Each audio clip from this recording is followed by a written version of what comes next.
What's up, Danny West here from danielwest.photo, and welcome to another exciting tutorial where we will be looking at frequency separation. Now, frequency separation is one of your most powerful tools when it comes to retouching. It allows you to separate your colors and your textures. It's going to be basic in terms of, just showing you guys how to use it. I'm not going to go really into detail in terms of creating this beautiful picture that I've got over here, okay, because this took literally a couple of hours. I went into each and every pore to create this beautiful retouched image. All right, I do recommend that you guys use a Wacom pen. What I'm using is a Wacom Inches Pro. Just a little bit of claws. I'm not sponsored by them. I just fell in love with it. I've started using Bamboo, which is the entry level, and it just was amazing just to use that freedom in retouching. Okay, so with that being said, I'm just quickly going to show you guys the before and after. That is the before, that is the after. This has all been done by using frequency separation. Okay, so let's just turn that off. We're actually going to go and delete it. And the first step that I'm going to do is I'm going to duplicate my background just to have a safe copy. All right, now the next step is I'm going to duplicate it twice. Command J or Control J on your PC, select both of them, Command or Control G. Now that's going to group them all together. I'm just going to say this frequency separation. All right. Now we've got two copies that's going to go inside. The first one, the bottom layer, what I'm going to do is I am going to go and say filter, go down to noise, and you can choose anything between dust and scratches or median. I personally prefer dust and scratches. I just feel that it keeps its color or the form of the colors together nicely. So, just going to zoom out of here quickly a little bit, and I'm just going to go into the eyelids, zoom out on this little thingy, like the dust and scratches window. And what I'm going to do, just a little bit closer, just to see that separation of colors.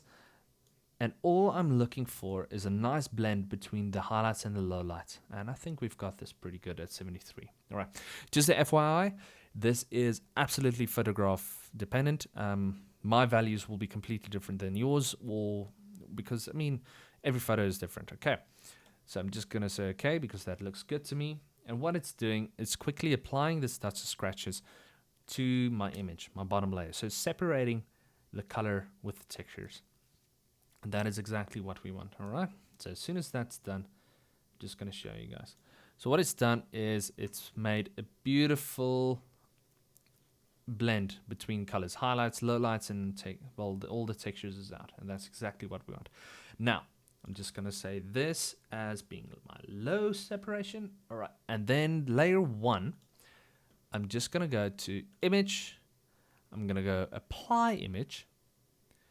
I'm going to select my layer being my low, and I'm going to put the blending mode onto add.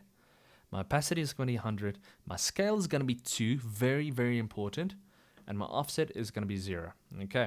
And then I'm going to invert it. Now it's created this little gray image on this side. Okay. Just going to go ahead and apply that. And now I'm going to select that layer, rename it to high, because this is my high frequency. And then I'm going to go Command J just to duplicate this layer. I'm going to hold down Alt. I'm going to click in between the two layers, and I'm going to parent it to my high layer. The reason for this is being that if something goes wrong in terms of that I delete or that I created something that I don't like, I can always revert back to my first image or my original image. All right. So now I've got two images going on that side. Now I'm going to select my high, and I'm going to go down with my mode to linear light.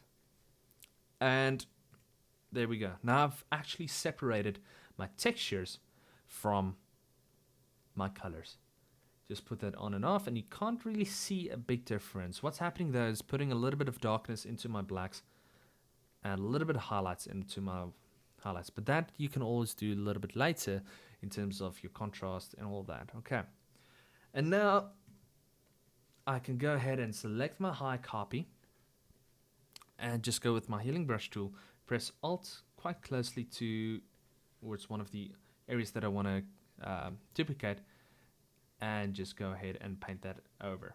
Now, as I said, the previous image that I've shown you guys has been done using going into pour for pour, and it has literally taken me about 4 or 5 hours. Okay, we just shame this is going to be quite painful. Just removing that part, and there we have it.